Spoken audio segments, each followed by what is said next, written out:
Yo, it's the UK's favourite Asian. Welcome back to the channel. Just a disclaimer, I'm sorry for all of the noise going on, but we were happy to film outside today because I need a banging thumbnail, and it looks lovely out here. Also, I am going to put on these, right? And I know what you're thinking. I know I look like Japan's answer to Ray Charles, but if you had to even understand the amount of light I'm having to deal with, look at this. Look at the sun there. It's coming there. There's a light and there's a reflector over there. I sat down and thought God was giving me a second chance, honestly. So to celebrate my debut EP, The Closest Thing to You, being released to all major streaming platforms, namely iTunes, Apple Music and Spotify, I thought I would do something that I really should do with my lyrics caused so much controversy. I'm going to explain myself, basically. Now, I must say that this came out today, so no controversy has really happened. But I just thought I'd take you through the songs and just explain my meaning behind them. But obviously, if you have your own meanings behind the lyrics and you find your own things that it means to you personally, then the song's done its job, and I urge you to keep believing that's what the song means. But I'm going to give you a little bit of a hint of where I was when I wrote the song. We're going to start off a little bit deep and personal, just happens to be because it's the first song of the EP. Whiskey in the Morning Sun. Feel your head rush with joy. Real in your ploy. See dogs approach you now. You're running out of time now.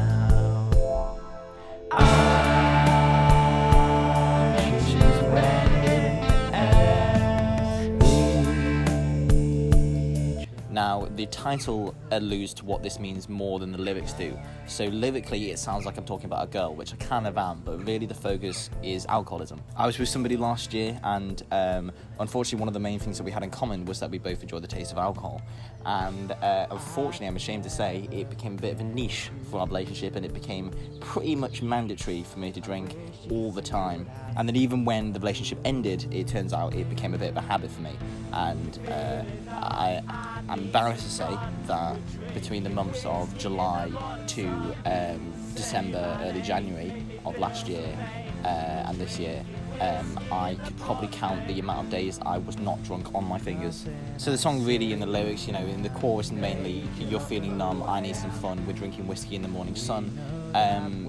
Me and this person were going to on a holiday, and I remember going in and drinking very, very early morning in the sun, and my go-to beverage usually is a nice old whiskey. I love a Japanese whiskey. I think my favourite lyric from the song that really enunciates everything I'm trying to say is the lyric, very simply put, I choose when it ends, and that kind of is supposed to allude to the fact that with the whole drinking thing is I thought I could quit whenever I wanted to, and when the relationship came to an end, I was like, well, there we go, I finally don't have to drink every single day now. And then you're like, oh wait, but why is there a bottle in my hand then?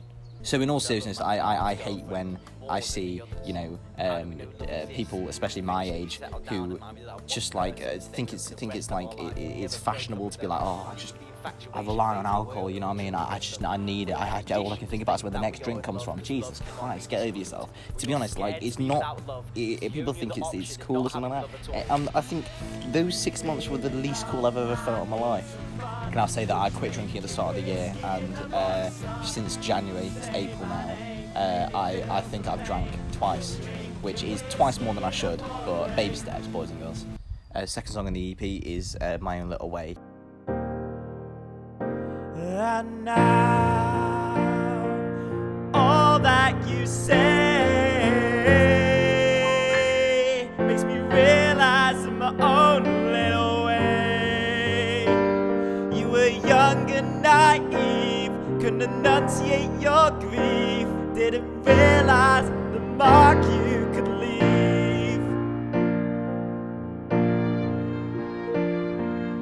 And this, however, is directed at a certain person. This is about my first ever relationship, and I think when it's your first relationship, it's very much a special one to you in the sense that there's no comparison there. It's every single emotion you felt was built from scratch by you and that person, and it becomes almost like your definition of love, which I mentioned later on in the EP. The relationship ended pretty rough, I'm not gonna lie, and left me, pretty in a pretty sad state, and she realised that, and I expected nothing more than a shrug and a nod, but that's not even close to what I got. She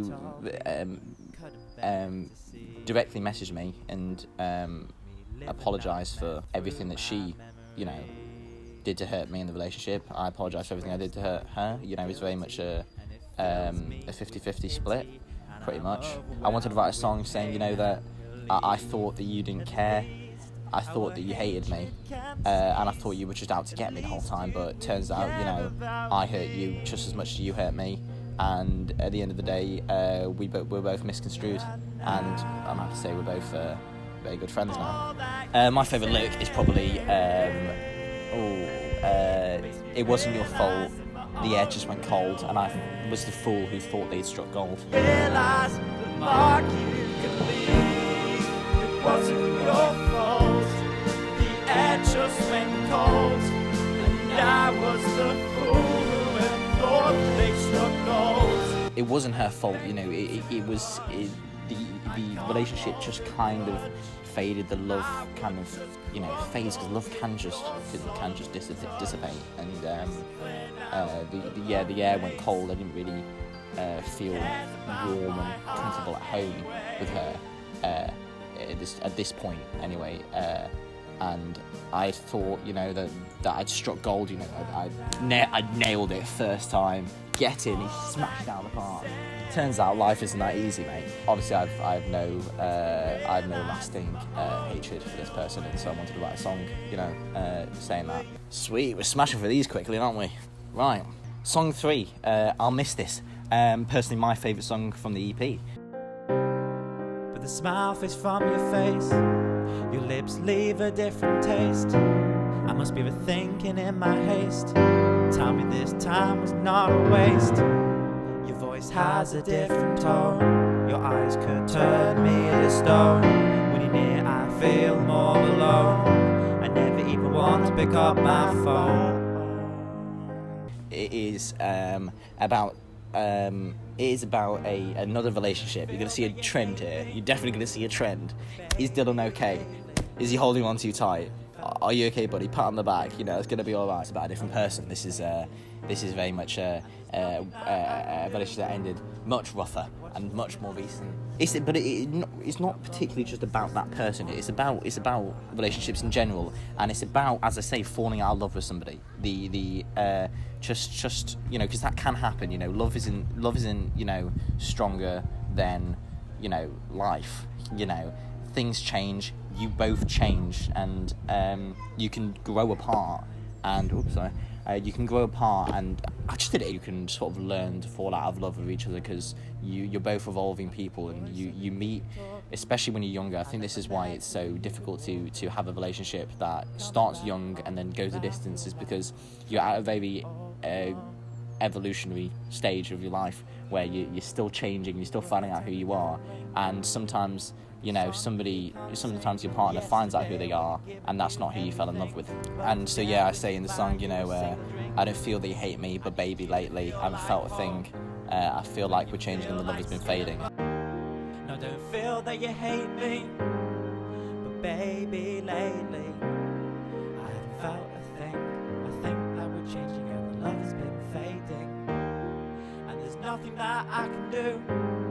It's like watching from a distance, falling out of love with no resistance. We're on to the next chapter, but I know that I'll miss this. My favourite lyric, and that's the chorus, and I very much chose the words very carefully there. So you notice I would say, but baby lately, and I say baby as a sort of term of endearment, a pet name, whilst I'm telling you I'm falling out of love with her. So it shows that the care and the love is still there. I still want to call this person baby. I want to love you, but there's nothing I can do. It's like watching from a distance, falling out of love with no resistance. There's nothing I can do to stop myself from falling out of love with you, but I still care about you and I still want the best for you.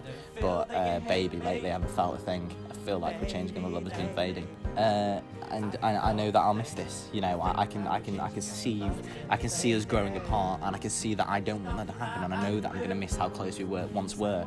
But as I say, life isn't that easy, and it's much more difficult to find somebody that can coincide with your life when your life is changing and taking so many detours and twists and turns. Right, song 4, Blind Man in Heaven.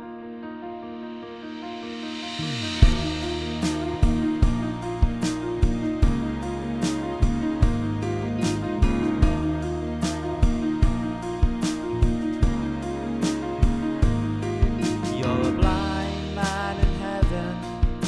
The people are looking on. You've been handed life's greatest gift. This is the oldest song, I think. I wrote the original one, the demo, a year ago on Tuesday. Well, I wrote it a year ago today, probably. Blind Man in Heaven is actually about a friend of mine, or he was my best mate. Last year, we had a falling out over some issues with money and those kind of like boring things. I thought, you know, this person really wasn't appreciating the sort of how lucky they were in life. I felt like they were always taking for granted, you know, everything they had, and I think Blind Man in Heaven really sort of enunciates that. Which is why I chose it as the title for the track, and I sort of had that was kind of like the lyric that made me go, oh, he's just a blind man in heaven. And I went, right, well, that's the song right there. That's the one, lads. My favourite lyric is, you're a deaf man at an opera and a hypergeusia at a Costa. Hypergeusia is when you can't taste. So we all know the culinary delicacy that is Costa, you know. But yeah, I needed something that rhymed with opera. All right, let me go. I was young and naive. I didn't know how to write properly, but I liked it as a song. And the actual drop is inspired by Top Loader's, I think, best song, Achilles Heel. I wanted to write something that had a drop like that. So yeah, that's kind of what I went for. Yeah, it's just about not appreciating what you have in life, and I can relate that to a lot of people, and I think we can all relate to it ourselves a little bit. You know, we all take things for granted, especially the fact that I can't go outside now. When did that happen? Now I have no more enjoyment out of life than taking the bins out. I'm pretending like I even do that now. Remember this, it was the finale to Platform, the only show that's on YouTube at the moment because quarantine. Right now, remember this, enjoy your time. Every moment could stay in mind. You don't get to decide how to remember your life. Remember this is, I kind of explain it in the show, it's a song about remembering, you know, every part of your life just in case it's something that you reminisce on. We have an obsession in the 21st century to take out our phone and take pictures, but the moment you put down your phone and just live in the moment, you create memories that are 10 times more vivid than any photo could be. I often find myself thinking back to memories, you know, from years ago, thinking, oh mate, I wish I was back there, but I didn't really appreciate it back then because I was thinking of a memory that was years before that, thinking I was wishing I was back there. What I'm saying is stop wishing you were back somewhere and just enjoy the present time and remember this, because as my favourite Logan says, you don't get to decide how to remember your life. So imagine you're on your deathbed. You never get to the end of your life, you're never on your deathbed, and you don't get to choose which of the memories that you reminisce in, you know what I mean, you don't get to choose that. So just remember every moment of your life, just in case it's the thing that you're going to remember in your final moments, you know what I mean? You just got to remember this, enjoy your time, because every moment can stay in mind. And yeah, stop wishing you were back in the past, you know, live your life page by page and enjoy every second of it, because you are unbelievably lucky to be here, and you are unbelievably lucky to be watching content like this. Right, here we are, final song, Replica of You. I've always tried to tell myself that this isn't true, but I've been searching for the closest thing to you. Here we are, final song of the EP, kind of the title track, Replica of You. It has a lyric in it called Closest Thing to You, so that's why that happened. This was performed at Selfless, and everybody that went said this was their favourite song. Oh my god, I know the name of it, because you told me before. Replica of You. Yeah, that one. Oh. That's a definite favourite. Made quite a few people cry, which is what we like to hear. Pull on those heartstrings. This is about my first relationship as well. This is about. I'll actually explain it in the show. So here's a little clip of me explaining what this song means. What we're told at such a young age is that when you first find a relationship, that's not truly love because you don't know what it means yet. Then you have more and more relationships, and eventually you find out what love is, and then you have this one last one, and that's the one. Now you know what love is, and it's that one. Who's to say it's not this one? Who's to say it's not any of these? It doesn't have to be that one. Because if you settle down with someone, you spend the rest of your life with them, you never break up with them, leave the infatuation phase, and weigh up if you actually truly love them or not. We are conditioned to think that we are in love because love cannot be disproved. We are scared to be without love because the only other option is not having love at all. What I found out is that if I ever truly loved anybody, it wasn't this one, it wasn't any of these. It had to have been the first one. Because the first one was the only girl I could never have compared because there was nobody else. But then you lose them because we're conditioned to think that we can't just be with one person for the rest of our life. We think that we can't just find one person and then that would be it. But every single emotion I felt was made from scratch by her and I. So there's a song about that girl, and I hope she's watching somewhere. This song was written one morning at 4 a.m. I was still sobering up, and I kind of stumbled over to my piano because I wanted to write a song about this person, because I felt like everybody I was trying to find at the time, I had just broken up with this girl, and I was thinking, I've been searching for the closest thing to my first relationship since that relationship ended, and I've been going through relationships thinking, I wish they did this like her, I wish they did this like her, and it's about trying to find, the replica of the person that you initially fell in love with, because that becomes your definition of love. So that song actually was given a second verse. There was originally a second verse, then I got rid of it for the show, and then I popped a new one in it, and I say, you'll always be the definition of my love. Because I think that's true. I think every love was my own interpretation of what love can be was built from scratch by me and that girl, because there was no comparison. I was never interested in rom-coms or anything like that, so it really was like every ounce of emotion I felt was true, was real. It had to be, because I couldn't make it up. And I think, if love, exists, which I often ponder, then your first one really is the one that sets you up for the rest of your life. Tells you your first relationship, if it was a good relationship, tells you, this is what love is, this is how you're going to feel, and have fun, which you won't. I promise you won't. But at some point, apparently you have fun at one day with somebody for the rest of your life. You have fun with one person for the rest of your life, or you just become old and tired, and you become less inclined to fight for something that's going to make you happy. You enjoying this video, yeah? I think it's that's what the song's about. That's what the song's about. It's about the replica of somebody. Anyway, we're going to leave on a slightly happier note. The EP is out, along with my debut single, Count on Me, which is more of a playful sort of hip-hop, jazz fusion tune. A little bit more comical as well. You can find this all on Apple Music, Spotify, Deezer, Tidal, YouTube Music, all of this stuff. Links will be in the description all over the place. Thank you for watching, everybody. I've been Akito Greenland, and I don't know when I'll see you next. I'll see what kind of content I can come up with whilst I'm stuck in the safety of my own home. Thanks very much for watching, and sign out.